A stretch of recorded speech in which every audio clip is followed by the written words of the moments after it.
I think I make myself stand out as a realtor by just being genuine. So, being one of the things with me in anything that I do is I really treat anybody that I'm working with like I would treat someone in my family. So, giving them that level of care. And the other piece is being an expert in your market. So, if someone's asking me something about Tacoma, I'm going to probably know the answer because this is my market. This is what I do. And I spend a lot of time making sure that I do know what's going on in my city. So that way, when I'm talking with clients or working with clients, that I can add that value.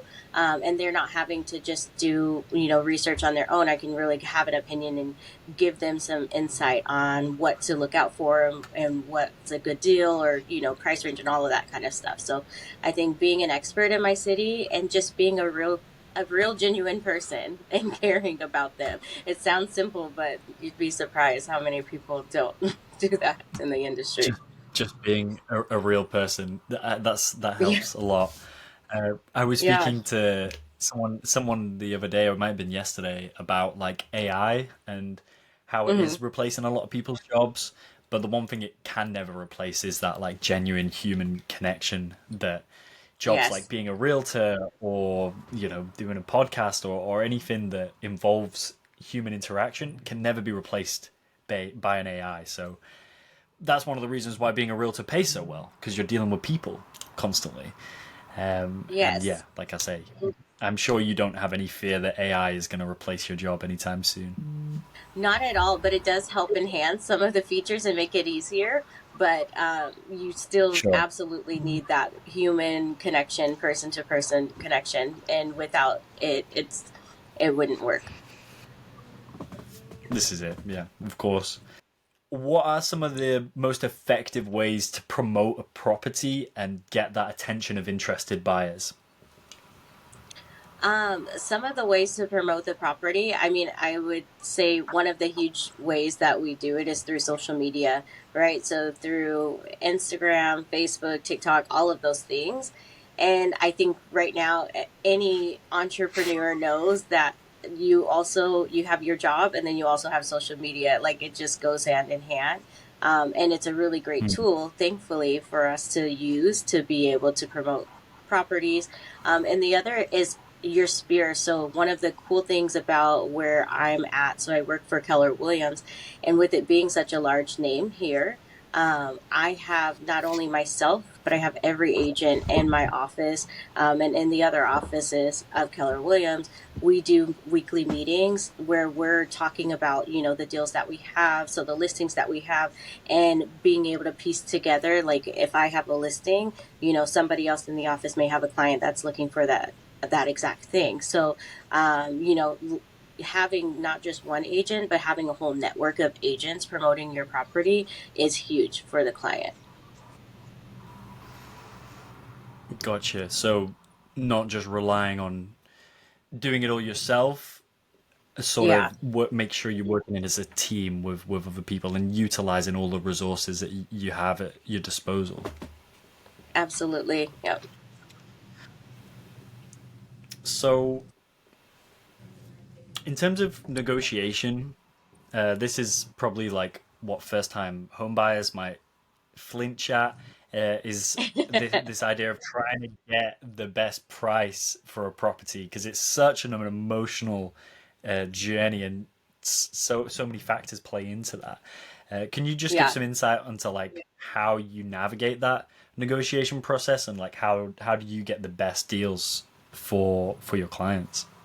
Yeah, absolutely. I'm like, you say the buyers flinch at it, and I'm like, yay, I love it. It's to me, that's one of the Yeah, best parts of the job. brilliant. And so I would say I always give my clients a strategy. So when we start looking and searching, I'm gonna, figure out based on what their needs are, what our strategy is.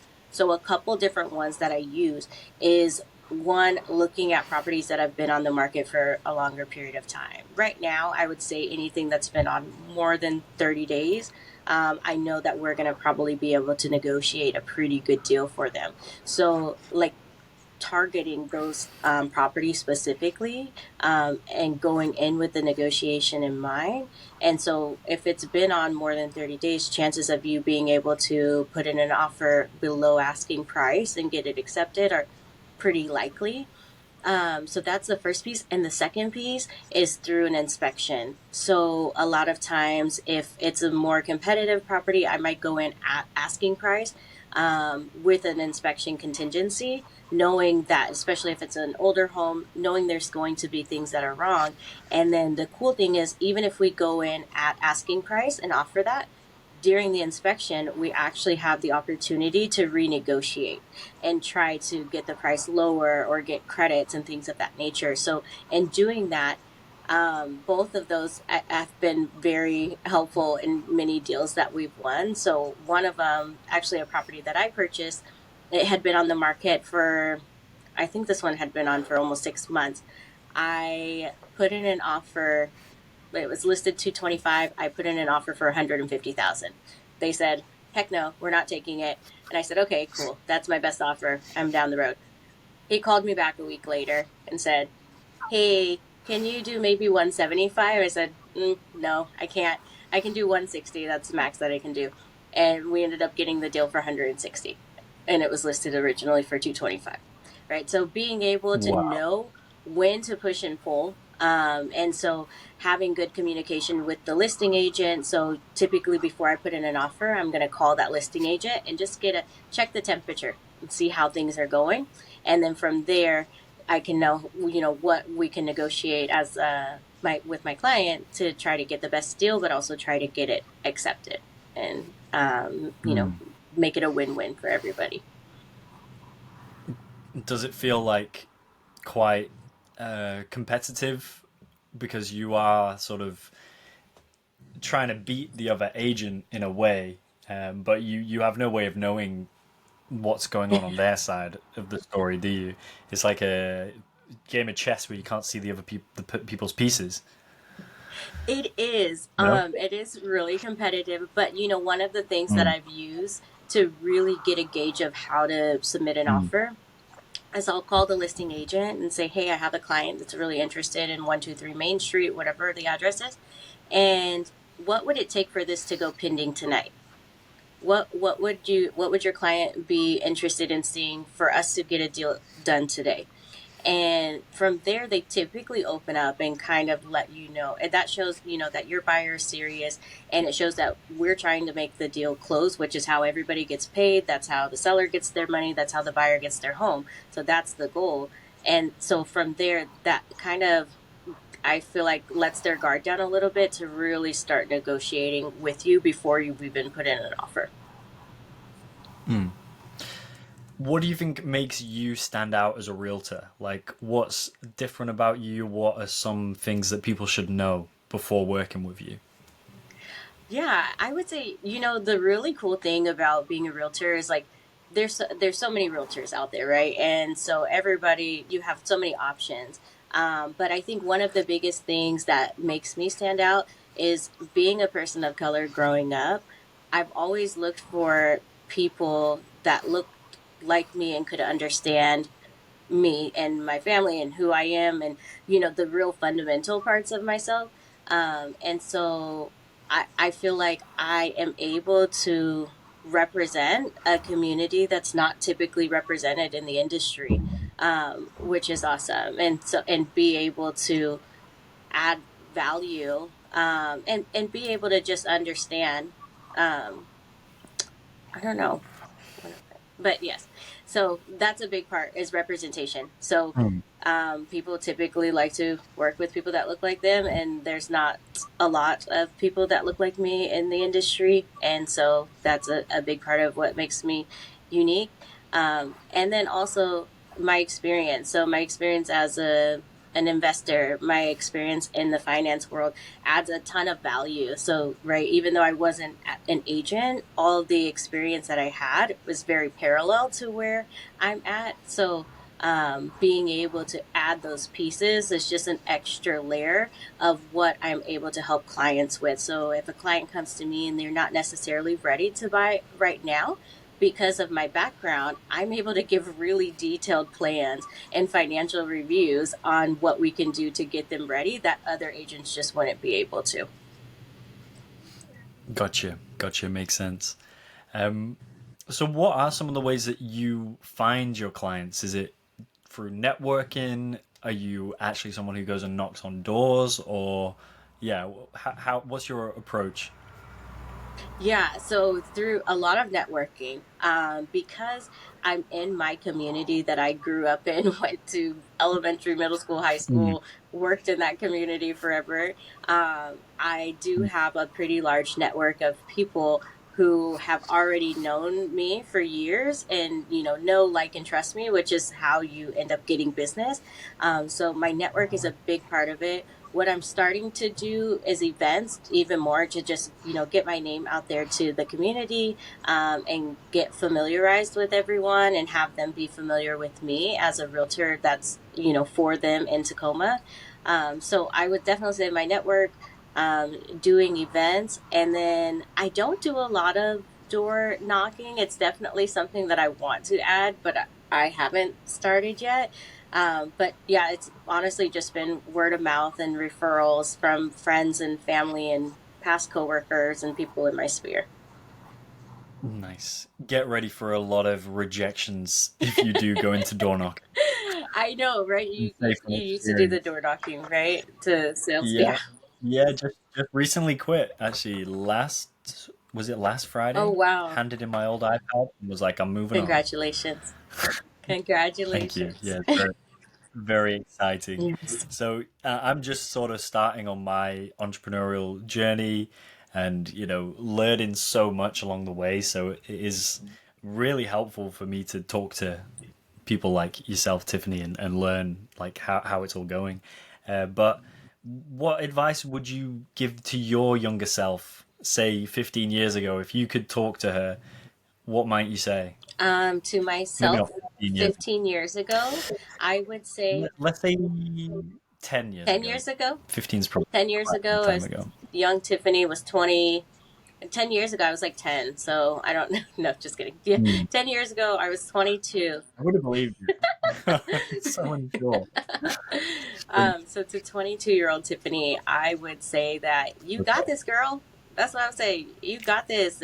Mm. You don't take things so serious. I think we overthink so many things in our life and we overcomplicate them, and they're really not. It's just you just Sure. do the work, move forward, keep walking. Like, you got it.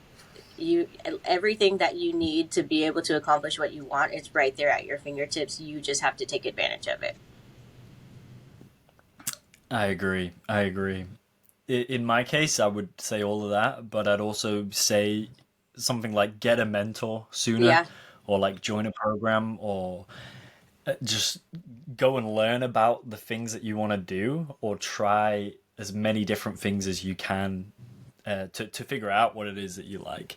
Yes. Something that I always lived by was like trying to fail as fast as I could, like as quickly as I could at stuff that I was enjoying, but maybe I wasn't very good at. So I just wanted to learn, fail quickly, Yes. so I Yes. could move on to the next thing, basically. No, I love that. So yeah.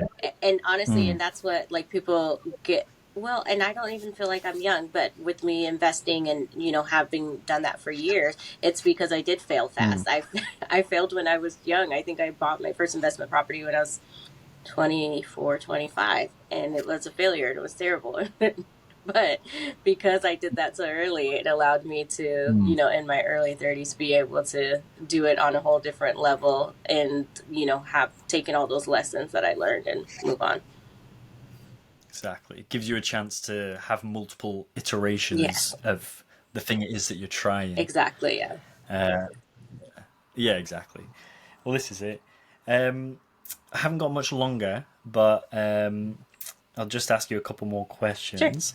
Um, how do you change your approach when working with people from different backgrounds or like completely different generations?